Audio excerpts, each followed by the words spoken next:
Hi guys, thank you so much for coming. I appreciate it. How many of you guys were here last Wednesday? Or last time we did one? You guys were here? That's great, that's great. It's nice to see two new faces here.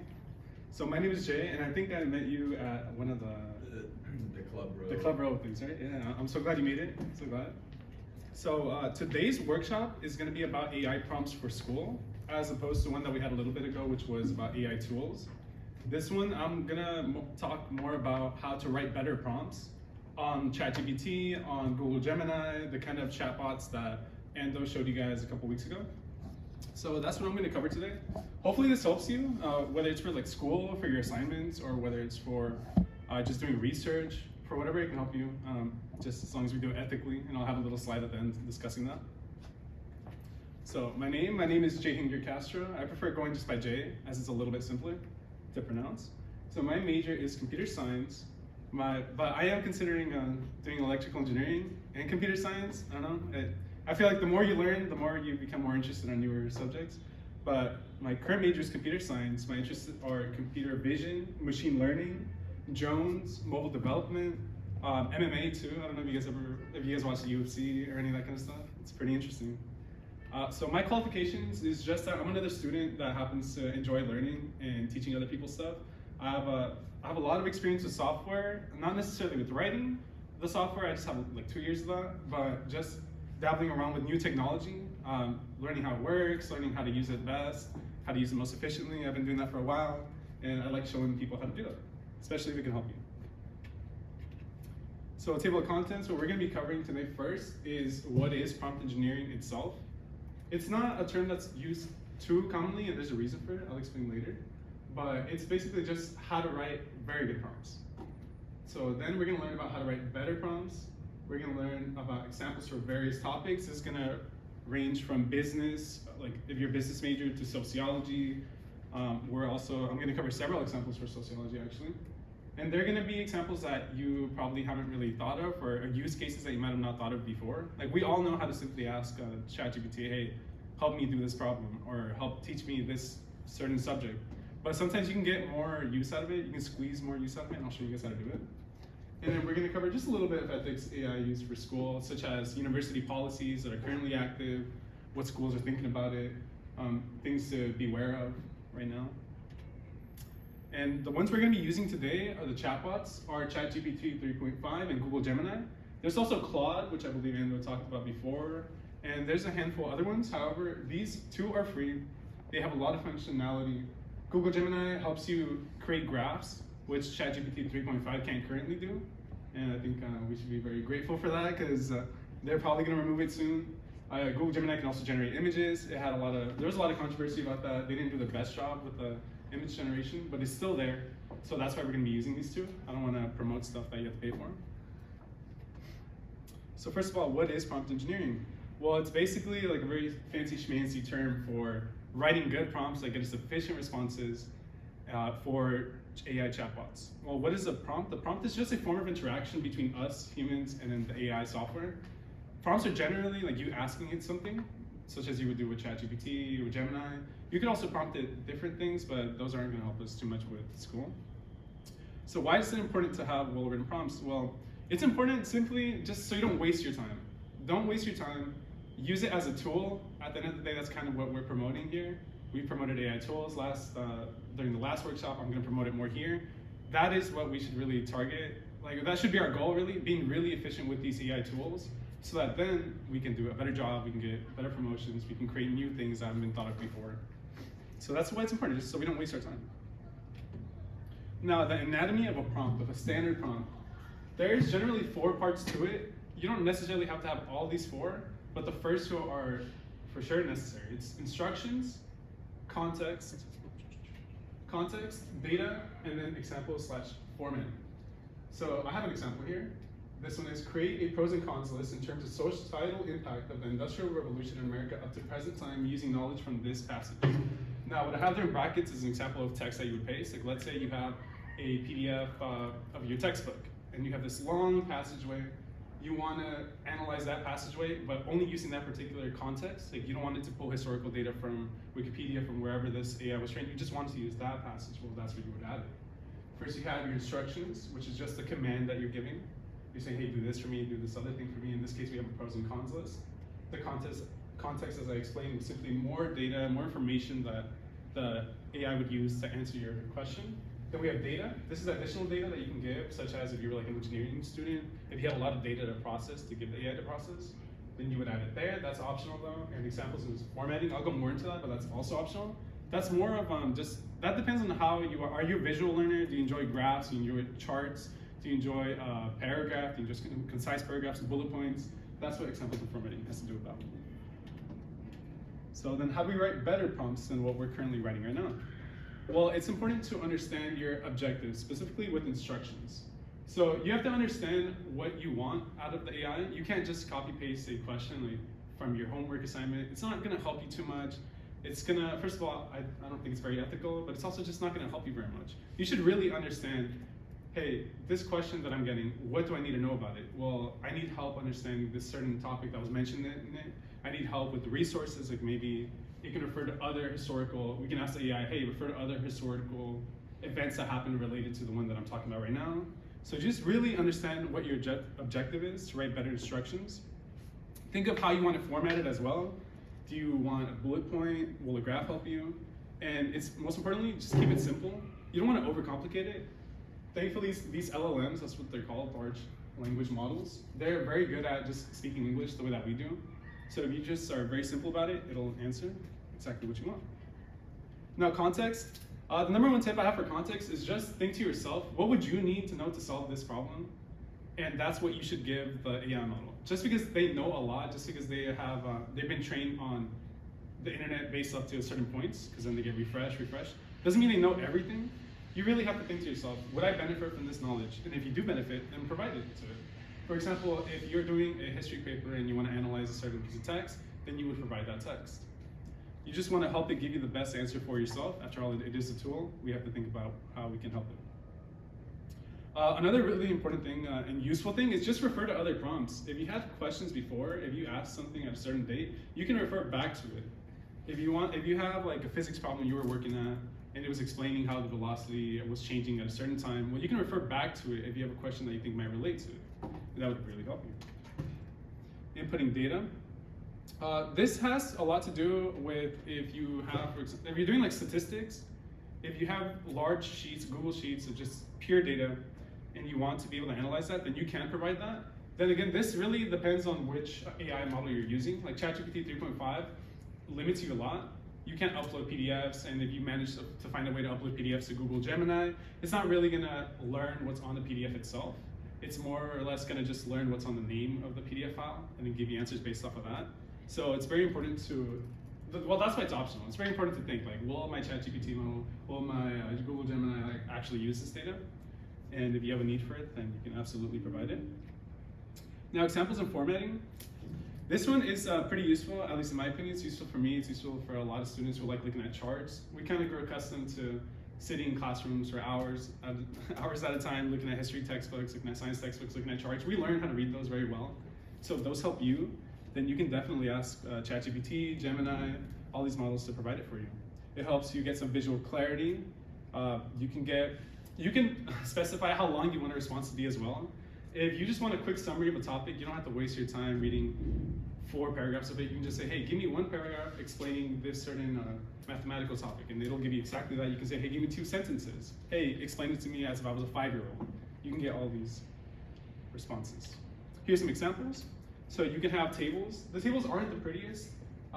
You can have pie charts. They're also not the most visually pleasing, but they do help depending on the context of your issue. If this is the best format for you, then use it. Like, why not? Instead of making your own, you can save some time. Also graphs, Google Gemini. So these 2 on the left are from ChatGPT 3.5, and the one on the right is from Gemini. It can provide graphs for you, and not only will it provide graphs, but it'll also provide the code behind the graphs. If you want to look more into that, if you want to learn how it plots them, this is really good for that. Then we have some examples for various subjects. Here I have one for business. So what I did is I wrote a poorly written prompt, and I'll show you the output for that. Then I'll write a well-written prompt and show you that as well. So in this case, the example assignment is analyze the importance of customer relation management in the retail sector and develop a comprehensive CRM strategy for a fictional retail business. So now, Like I said, when you're thinking of what your instructions is going to be, it's really important to just break down what do you need from the AI. In this case, we're not just going to copy paste. We're going to say, please give me some real world objectives of companies who benefited from CRM. That's what we want. We want a strategy of a list of CRM strategies. And we also want a way to gain new references. So we want to ask, like, hey, give me some references. Now, if you do a poorly written prompt, then you can just say, tell me about CRM. That's not very useful for us. It's going to spew out a bunch of data that may be helpful, may not be helpful, it may not be in the format. You're really just going to waste time doing this. As you can see here, it just has 7 bullet points, and it doesn't specify too well what it's about. We can do a lot better than this, and I'll show you right here. A well-written prompt would be, give me a list of real companies that use CRM, including their strategies, as well as a chart of CRM concepts and strategies. Make it easy to read. Now, we have the same objective. However, here we get 5 lists. We get a chart, 5 bullet points, sorry. We also get a very nice, well-written chart. We have that we can refer to as we're doing whether this is a written assignment, whether you have to write an essay about it, whether you have to just look at it once. It's very nice having a chart that you can refer back to. Then it gives you some ideas on books, academic journals, online courses, websites that you can refer to afterwards to expand upon the knowledge that's been given. I have 2 for sociology. This one here, an example of a poorly written one would be, how does social media affect cultural identity? Now, why is it poorly written? Because we want to know more. Our example question here asks about hybrid cultural identities. It just wants more. And when we're asking very simple ones, we're wasting our time. So the question exactly is, examine the role of social media in shaping cultural identities within the context of globalization. Discuss both its impact on preserving traditional cultural practices and fostering the emergence of hybrid cultural identities. So our objective here is to get a guidance on how to analyze a given assignment. We don't want it to do it for us. We just want guidance. We want to get information on traditional practices as well as hybrid cultures within context of social media. So how can we improve this? Well, a well-written one would be a little lengthier, but we have better instructions, clearer instructions, we have better context. And I'm interested in analyzing the impact of social media on cultural identities, provide guidance on how social media preserves traditional practices while also contributing to the formation of hybrid identities within globalization. So here we get a much easier format to read. We have 2 big titles, preserving traditional practices, then we have formation of hybrid identities. It's much easier to read, much easier for you to refer back to.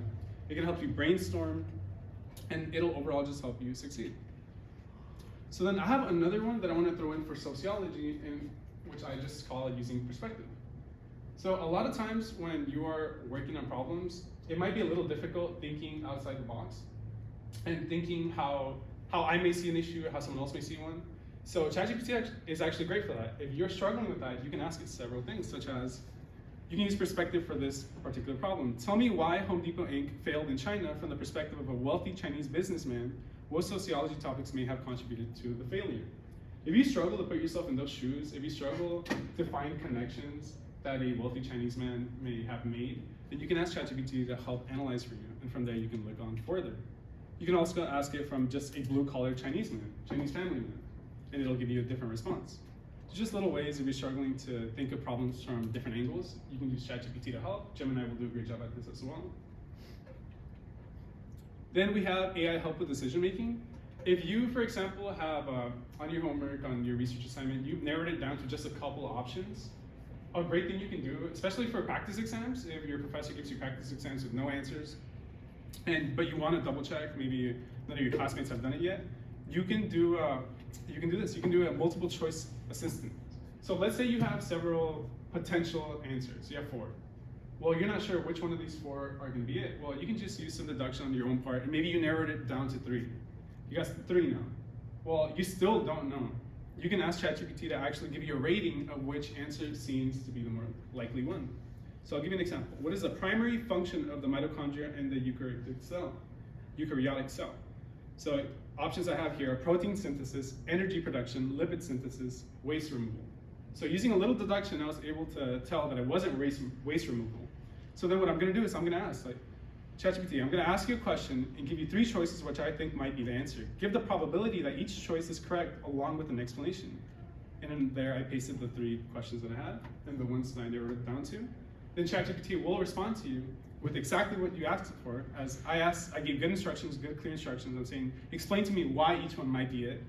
And that's exactly what you get. You get A, B, C. You get low probability for A, high probability for B, and low for C. And based off of this, you can make a more educated decision for your practice exams. You can, if this is just something you've narrowed down on yourself, a question you created for yourself, then you can do this as well.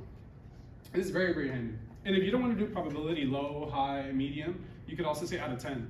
Out of 10, hey, what is the likelihood that this question is right? That this answer is right? Now, ethics for AIs, for AI use for school. So for here, I just wanted to, this kind of open, we can discuss this. I'd like to hear your feedback on it. But I wanted to provide just a couple of very famous and well-known universities, their policies currently for AI use. At Harvard, their business school, they have, here's their policy. Faculty may allow the use of ChatGPT and similar technologies in some circumstances, but students must ensure that such use is permitted and must make sure they understand any limitations on such use before using this technology. So this is from Harvard Business School. UCLA kind of follows a similar path. They say, we will provide strategies for adopting AI technologies in a responsive, ethical manner and innovating within each discipline, major, and course. So the common theme here is simply that universities aren't outright banning AI use. They're trying to find a compromise. They understand this is not going away in any shape or form. It's going to stay here for a very long time. So how can we compromise? In a way that this is happening is by asking teachers to figure out, to brainstorm with their students, to brainstorm on their own, how can we use AI in school without it being unethical? Such as, like I told you guys, don't just copy paste questions into ChatGPT. It's not going to help you at all. And one example I have here is many top-ranked universities do entrance exams. ChatGPT is not an excuse for you to not learn anything. A lot of these universities have ways of figuring out what's right and what's wrong.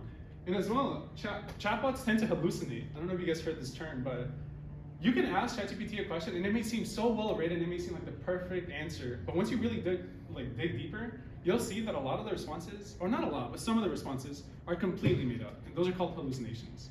And it's very, very important to look out for those. It's very important to use your brain, to use AI as a tool, to have some common sense in that part. Academic probation is no joke. You don't want to be suspended. You don't want to use this unethically. It's only going to hurt you in the long run, to be honest. And thank you for coming, but I am curious, what do you guys think about AI use in school? How do you guys think this should be handled? How about you, John? I was just about to ask. Again, I think a healthy median, I don't know if people agree with that. Definitely a healthy median, and kind of maybe just applying to all aspects of life, not even just the universities, but we know in all majors, right, this is gonna be a big problem. So I wanted to hear maybe your input going forward, since it is just getting better every single day. Are we gonna get to a point where it's like, we can't use it for everything and nobody would be able to know, like, that someone was using it? Yeah, and I'll just chime in and say, I think that we should find some type of median, and like the universities, I don't know what that median is, right? They don't know what it is either. Yeah, these policies are being written. I just wonder what Professor thinks about it.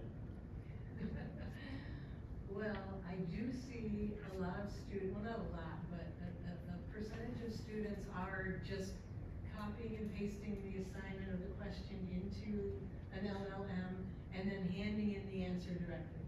And they think it's not detectable, but it's so clear, it's so obvious. At least if you use it a lot, you know when it's, its voice and tone, right? And I worry about academic integrity going forward, because when I was in grad school, there were 6 of us in my program. It was the #1 ranked program in the world. We were all on full fellowship, and this was way before AI. And one day there were only 5 of us, and everybody's like, where did it not go, And it turned out that this guy had copied a couple of paragraphs from an article, an academic article, put them in his paper that he handed in, and somebody detected it, some professor recognized it. They went and looked back at all his previous work, and not only did they kick him out of the doctoral program for 2 paragraphs, they revoked his previously earned master's degree. And he lost his student visa, and he had to leave the country over 2 paragraphs that he had plagiarized from an article.